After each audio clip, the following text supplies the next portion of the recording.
se voló todo, los dirigentes haciendo SOS con el silbato, y nosotros estábamos en refugios de la unidad Scout, o sea, con la precariedad que podía llegar a tener eso. Con mi guía no tuvimos la mejor idea que envolver a nuestros otros 2 patrulleros en un nylon para que no se mojen, porque para nosotros era una tormenta.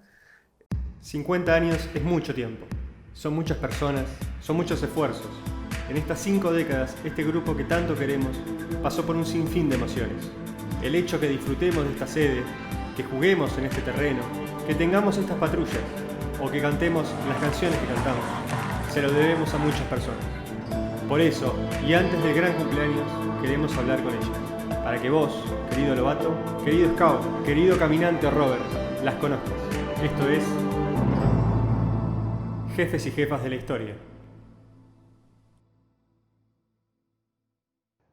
Bueno, Leandro de León, gracias por venir. Por nada. Gracias por la invitación.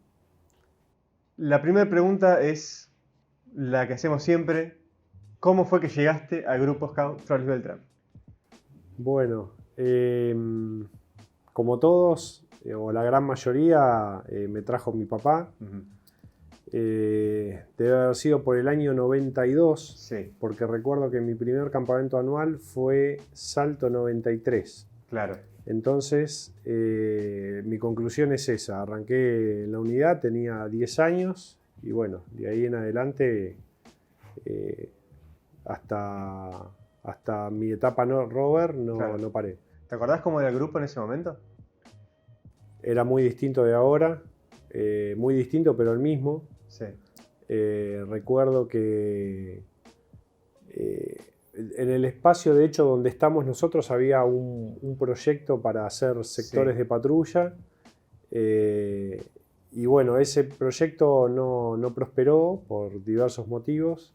Y me acuerdo que una vuelta, en una de las actividades, vinimos a demoler lo poco que se había hecho. Claro. Para, bueno, encarar otra cosa, ¿no? Con un mangrullo de madera que había quedado acá. Exactamente. Sí. Y le habían levantado unas paredes, porque, bueno, la intención era ubicar patrullas acá o algo por el estilo. Y estuvimos habitando este lugar muy poco tiempo, pero bueno, eso no prosperó y después nos terminamos yendo a donde están ubicados los sectores hoy día. Después, con el correr del tiempo, se fueron haciendo muchas obras de mejora. Sí. Y bueno, ahí se fue incorporando la cocina, los baños como hoy los conocemos. Claro. Eso fue en la gestión en cuanto Mariano era jefe de grupo, que ahí en infraestructura se avanzó muchísimo. Me acuerdo que yo era beneficiario en ese momento. Que fue en ese momento que se empezaron a hacer los baños, ¿no? Exactamente. Fue en ese momento. Esa fue una obra que encaró él y fue muy importante y necesaria para el grupo porque necesitábamos baños más. Los baños eran los que estaban chiquitos en un rincón. Claro, estaban donde hoy está el sector rover, había 2 baños. Sí. Uno de mujeres, otro de hombres, pero era, digamos, para que podía ingresar una sola persona. Claro, la membresía del grupo empezó a crecer y se requería algo que pueda soportar la cantidad de gente que tenemos hoy día, y bueno, eso fue muy importante. El grupo en ese sentido fue acompañando con la infraestructura las diferentes gestiones. Nos fuimos ocupando de preparar el grupo a las necesidades que teníamos en cuanto a la cantidad de gente que lo frecuentaba, ¿no? Claro. Bueno, ¿y te acordás en tu paso de unidad las patrullas que habían? Por ejemplo, tanto de lo que era la cabaña o la tropa o unidad scout. Me acuerdo que, bueno, de la tropa se conservaban las patrullas Mapache, Jaguar, Cobra, que era donde estaba yo. Estuve con Caimán también. Bueno, quizás alguna se me escape. Claro. Me traiciona la memoria. De cabaña se arrastraban Golondrina, Gaviota, Jilguero y Ruiseñor, me viene a la cabeza ahora. Sí. Debían ser como 8 patrullas, es un número bastante razonable. Sí. Como hoy en día, más o menos. Y pasando a tu época en Caminantes, creo que ya se hablaba de Caminantes o de la posta. Porque fueron Yo pasé a la posta. Sí, porque se unió, pero el nombre Caminantes tardó en incorporarse. Exacto. Sí, Todavía era posta, pero sí. era ya junto hombre y mujer. ¿O eran por separado? No, estaba integrada la rama. Estaba integrada. Sí, o sea, yo arranqué en la tropa, viví, digamos, la fusión con las chicas y se hizo la unidad. Claro. Cuando pasé a la posta, que estaba integrada, pero era posta. Claro. Y se llamó Caminantes después. Ok. Bueno, y en esa época hubo un evento tuyo personal que fue participar de un campamento internacional. Que sí. Probablemente seas el primero que hayas, del grupo Scout, que haya ido a un campamento internacional. ¿Querés contarme cómo fue ese proceso? ¿Cómo fue esa decisión? ¿Cómo te diste cuenta? Sí, un poco lo que recuerdo. Creo que, digamos, en esa generación, o más o menos con los contemporáneos, debí haber sido uno de los primeros. Probablemente antes de mí alguien hizo algo similar, lo desconozco, pero sí. Para esa época no era algo resonante o algo común. Y bueno, medio que llegué ahí por casualidad, porque yo tenía un muy amigo mío en aquel entonces que iba a San Patricio, una agrupación que integraba el Distrito 1 allá sí. en Florida, Olivos, por esa zona. Bueno, y como yo hablaba mucho con él y teníamos muy buena relación y compartíamos nuestras experiencias scout, él me comenta que su grupo iba a participar de un jamboree que se iba a hacer en el año 99 en Chile. Claro, yo me entusiasmé con la idea y el grupo de él había encarado un proyecto bastante, digamos, desafiante como para poder llevar muchos chicos. Claro. Entonces, bueno, lo planteé acá a mis dirigentes, por supuesto que me dieron el apoyo y como no había más integrantes del grupo que tenían intención de participar, me engancharon al contingente de ellos. Y bueno, así fue como llegué a la experiencia del Jamboree de Chile. Sí. La verdad que bueno, una experiencia muy enriquecedora, muy linda y recomendable para cualquier chico. Te encontrás gente y culturas de todo el mundo. Se monta una ciudad sí. exclusivamente para eso. Sí. Y lo hacen en un terreno en donde no hay nada y a partir de ahí te construyen, bueno, aldeas, sí. con puentes, con portadas, con baño, con supermercado, con todo lo que tiene que tener una ciudad para soportar de repente 10.000 personas en un plazo de 10 días. No, la verdad que es muy lindo. Y a partir de ahí, bueno, es como que la experiencia me gustó y es algo que me voy a llevar para toda mi vida. Sí, y creo como que marcaste una especie de antecedente de scout que se pueden ir de campamento internacional. Porque a su vez, vos llegaste a ir a otro campamento internacional. Bueno. Va a estar más adelante. Exactamente, sí. Así fue. A raíz de lo de Chile, sí. A los 8 años, en el 2007, organizan el festejo del centenario del movimiento Ajá. en Inglaterra. Ajá. Obviamente cuna del movimiento. Entonces, estaban dadas las condiciones como para que yo participe de ese evento también. En ese momento no estaba haciendo actividades en el grupo, pero yo me afilié al movimiento para poder participar de un evento que iba a ser histórico. Claro.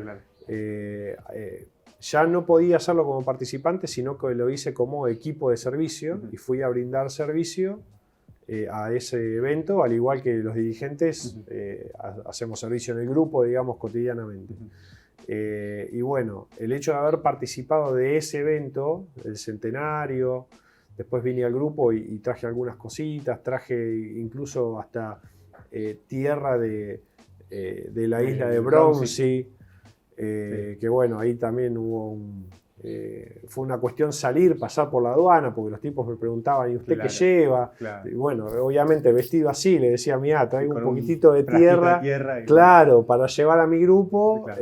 Ahí en Inglaterra, cuando te ven scout, viste, te dan un crédito extra, entonces no me hicieron mayor problema por eso. Y a raíz de ahí es como que la idea quedó latente en el grupo. Claro. Y bueno, justamente posterior a eso, un amigo mío, en su momento Robert también, ya participó de un MUT que se hizo en México. Claro. Después vino el evento en Bolivia, al que participaste vos con Seba y con Gonza. Bueno, Has, que estuvo en Islandia, y así, bueno, Nico y August, que posteriormente fueron a Estados Unidos. Como que quedó la idea y prendió, y bueno, en buena hora, porque la verdad que son experiencias que a uno lo enriquecen muchísimo. ¿Vos llegaste a hacer tu partida, Robert? Yo hice mi partida, Robert. Y bueno, en ese momento, por razones laborales y por razones personales, no estaba viniendo al grupo y tenía mucha discontinuidad en mi etapa Robert. Claro. Porque yo trabajaba los fines de semana. Claro. Bueno, imposible venir, y los fines de semana que no trabajaba, me iba a ver a mi novia, hoy en día mi esposa, y bueno, no podía venir, digamos, por un motivo o por otro no estaba presente. Pero quería terminar mi etapa, entonces, bueno, pedí hacer mi partida para darle un cierre. Y de hecho, pude partir con mis dos grandes amigos que me acompañaron en toda mi etapa Scout y que al día de hoy seguimos conservando la amistad. Dos de otros tantos que he recolectado en esta vida Scout en el grupo. Y nada, muchos recuerdos de eso, ¿viste? Yo en su momento, cuando hice mi partida, decidí irme del grupo, no continuar como dirigente, porque necesitaba ordenar muchas cosas en mi vida y poder sentar bases para a partir de ahí empezar a crecer en otros aspectos. Y cuando volví al grupo, ya volví con todo eso ordenado y pude dedicarme nuevamente de lleno mucho tiempo. A veces es muy positivo tomarse un tiempo. Yo creo que sí, de hecho siempre lo recomendé a todos los dirigentes que están a punto de iniciar, porque en la época en que yo fui dirigente, yo viví una carencia como dirigentes porque éramos muy pocos. Y eso sucedía también cuando yo era beneficiario. Claro. Los dirigentes en la rama capaz que eran 2, 3 como mucho. Entonces es mucho trabajo para hacer, mucha responsabilidad para llevar adelante con pocas personas. Y eso muchas veces sucede también porque los dirigentes que iniciaban, ni bien eran rovers, tenían tantas cuestiones que organizar y hacer en su vida, que algunos lograban resolverlo y otros no. Claro. Entonces abandonaban. Bueno, por eso a mí me pareció muy importante estar preparado y bien asentado para a partir de ahí tomar un compromiso y no tener que largarlo por necesidades personales, ¿no? Porque siempre son contraposiciones. Claro. La vida personal y el escautismo, y en algún momento eso termina desvinculándote del movimiento, no porque uno quiera, sino porque la familia o tu vida te lo requiere. Exactamente. Y bueno, ¿y cómo fue ese momento, ese proceso de la vuelta? ¿Cómo te llamó? ¿Cómo te dijiste, bueno, ahora sí puedo ser dirigente? Bueno, después del centenario, me acuerdo que yo estaba desconectado del grupo, y vino a mi casa Mariano y me dijo que el grupo estaba pasando por un momento difícil, que necesitaban dirigentes, que bueno, si podía darme siempre listo. En ese momento yo estaba dispuesto y en condiciones de aceptar ese compromiso y dije que sí, y bueno, a partir de ahí arranqué nuevamente con completo compromiso como para poder darle continuidad al grupo, porque el grupo nunca tuvo la continuidad que estamos acostumbrados a ver en los últimos 10, 12 años. ¿Vos decís en tema de dirigentes? En tema de dirigentes, claro, porque o si lo querés llamar, en tema adultos. Sí, justamente eso hablamos con Sergio y Ale hace poco, que bueno, que es un esfuerzo que no sé si pocos notan, de que el sacrificio de estar en un momento en el que el grupo necesitaba dirigentes, llevar adelante actividades como sean, es un gran sacrificio también, además, más allá de lo que se pueda llegar a ver, porque eso también puede llegar a a ser decisivo para que un grupo continúe o no.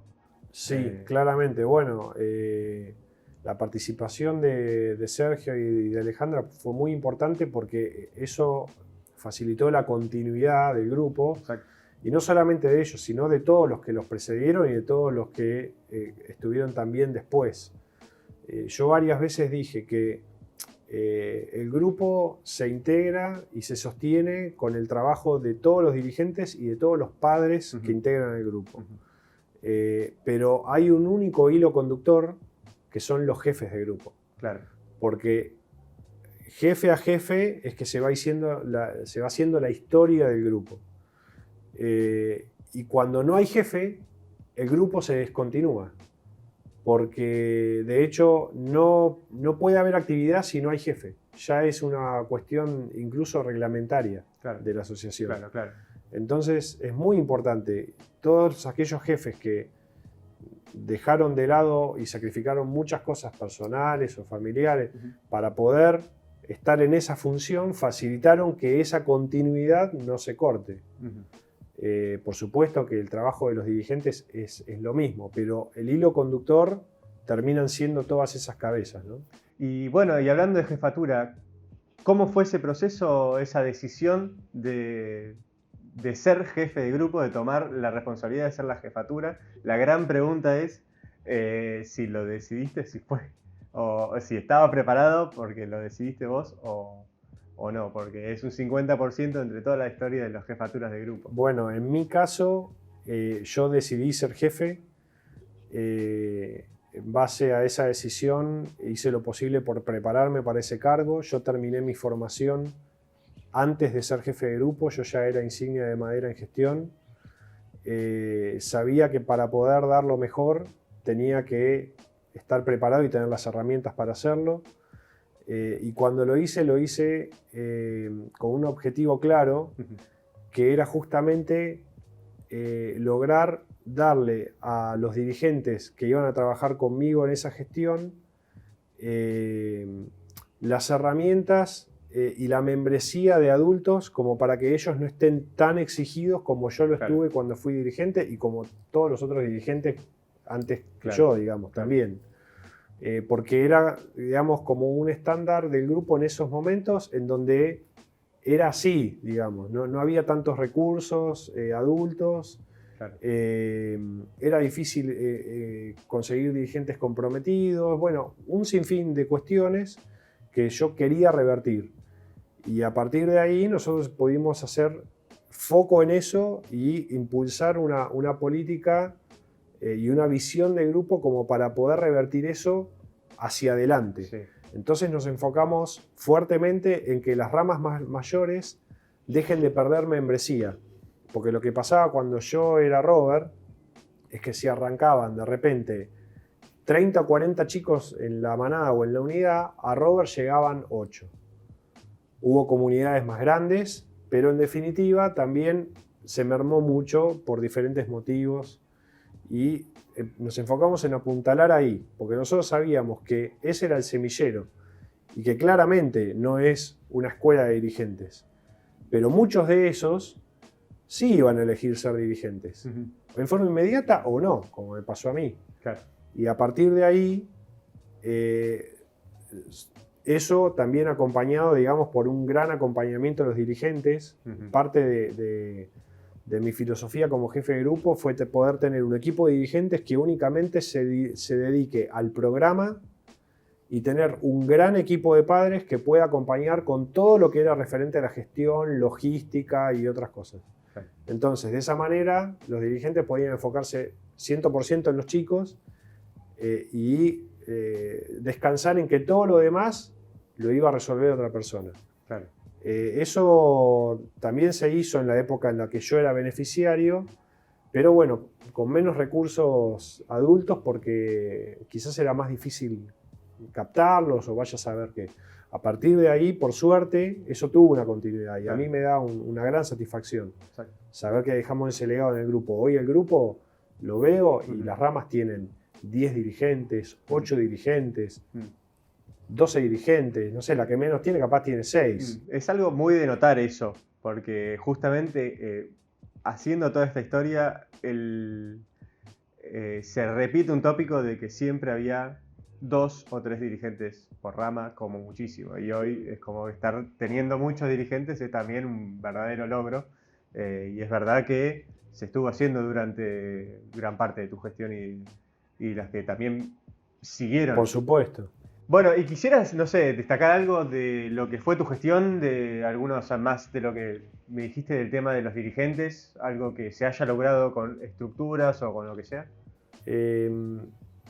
Sí, en mi gestión tuvimos un trabajo en donde conseguimos poder obtener el reconocimiento de la municipalidad hacia este grupo como una entidad sin fines de lucro. Entonces eso nos abrió un montón de puertas, porque a partir de ahí logramos condonar una gran deuda de ABL que había acá y a partir de eso logramos obtener subsidios por parte de la municipalidad. Y se abrió ya un expediente, el cual se renueva gestión tras gestión. Y bueno, hay una interacción con la municipalidad en donde, mientras digamos nosotros sigamos participando como un organismo más de la comunidad, la municipalidad, en la medida que puede, nos da una mano y eso posibilita que el grupo siga creciendo. Otra cuestión muy importante que se logró fue el acuerdo con el Jardín de Infantes que tenemos acá cerquita. La membresía en el grupo ya, digamos, estaba desbordando los espacios que teníamos y eso fue un gran pulmón porque nos permitió poder descomprimir el terreno. Claro.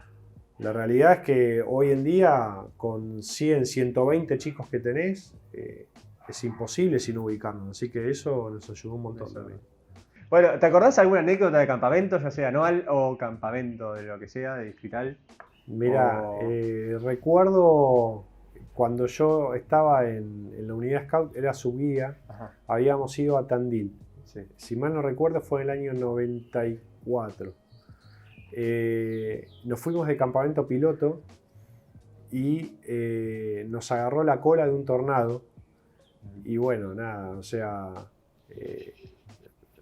agradezco a los dirigentes que tuve en ese momento porque, bueno, fueron íntegros y estuvieron haciendo lo que estaba a la mano como para preservarnos a todos nosotros. Todo salió muy bien, a Dios gracias. Sí.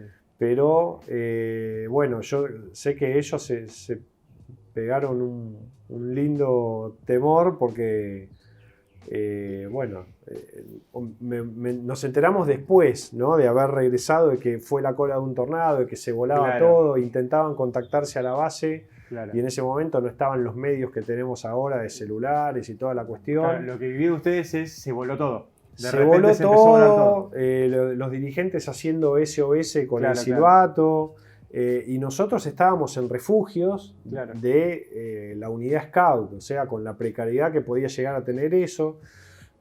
Con mi guía no tuvimos la mejor idea que envolver a nuestros otros 2 patrulleros en un nylon para que no se mojen, porque para nosotros era una tormenta. Y bueno, mi amigo al día de hoy me lo sigue reprochando. Le habíamos hecho agujeros para que respiren y cuando empezó a llover... O sea, momificaron a alguien. Claro. A ver, teníamos 11, 12 años, digamos. No se nos ocurrían muchas otras cosas. Era un momento de emergencia y de mucho desorden. Sí. Cuando empieza a llover, pobres, les entraba agua por esos orificios, entonces no podían respirar. Bueno, claramente los dirigentes después resolvieron la situación como adultos. Está bien. Nos evacuaron a los refugios que mejor estaban armados y después a partir de ahí, ya en el transcurso de la madrugada, nos bajaron al campamento base y recuerdo que llegamos y estábamos empapados, agua dentro de las carpas había también que habíamos dejado en el campamento base, nos morimos de frío, pero bueno, después, a Dios gracias, todo quedó en la anécdota y bueno, hoy son las cosas de las que nos reímos ya de grande. Bueno, y para ya ir concluyendo esta charla, quisiera pedirte si tenés algún mensaje que dejarle a los chicos que están escuchando, que están mirando, también quizás algunos dirigentes jóvenes que están empezando a tener sus experiencias. Y no solo no como scout, sino como Leandro, una persona que tuvo la decisión y tuvo la experiencia de haber tomado la responsabilidad de la jefatura y de organizar campamentos, ¿qué mensaje le podrías dejar? Bueno, a los chicos decirles que vivan con intensidad el movimiento, cada etapa, cada rama, que lo disfruten realmente porque el escautismo les da un espacio para poder tener vivencias que no van a tener en otros lugares. Más hoy en día con tanta tecnología, tanta pantalla y tanta cuestión, bueno, valga la pena decirlo en este momento, de distanciamiento. El escautismo les va a dar espacios y experiencias que hoy en día la educación formal, es decir, el colegio, no la abarca. Van a poder desarrollar facetas personales, artísticas, deportivas, miles de experiencias que las van a poder canalizar por acá. Entonces, que lo vivan con intensidad. Y a los dirigentes, que en algún momento van a llegar a ocupar el cargo de jefe de grupo o cargos en gestión en los diferentes niveles de la estructura de la asociación, que sepan que es muy importante que ellos tengan un objetivo claro de qué es lo que quieren lograr, porque al ser dirigente o jefe de grupo o director de distrito o cualquiera de los cargos que existe, eso a uno le da cierta autoridad o cierta atracción. Es importante que uno tenga en claro que eso tiene que emplearlo en pos de un objetivo, no solamente por el hecho de ser dirigente o ser jefe de grupo, porque quiero ser jefe de grupo o porque quiero ser dirigente. No, uno tiene que usar ese poder para obtener un bien mayor para todos los chicos que integran el escautismo.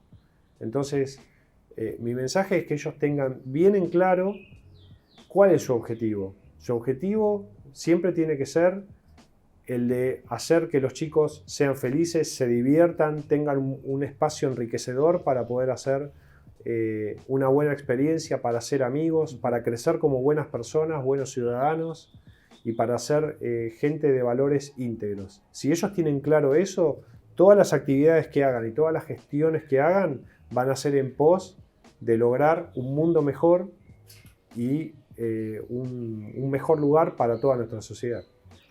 Bueno, Lea, muchas gracias por venir, por acceder a esta entrevista. Por nada. Te daría la mano, pero no está permitido en estos momentos, No lamentablemente, así que te voy a pedir el codito. Y bueno, vamos a hacer un corte.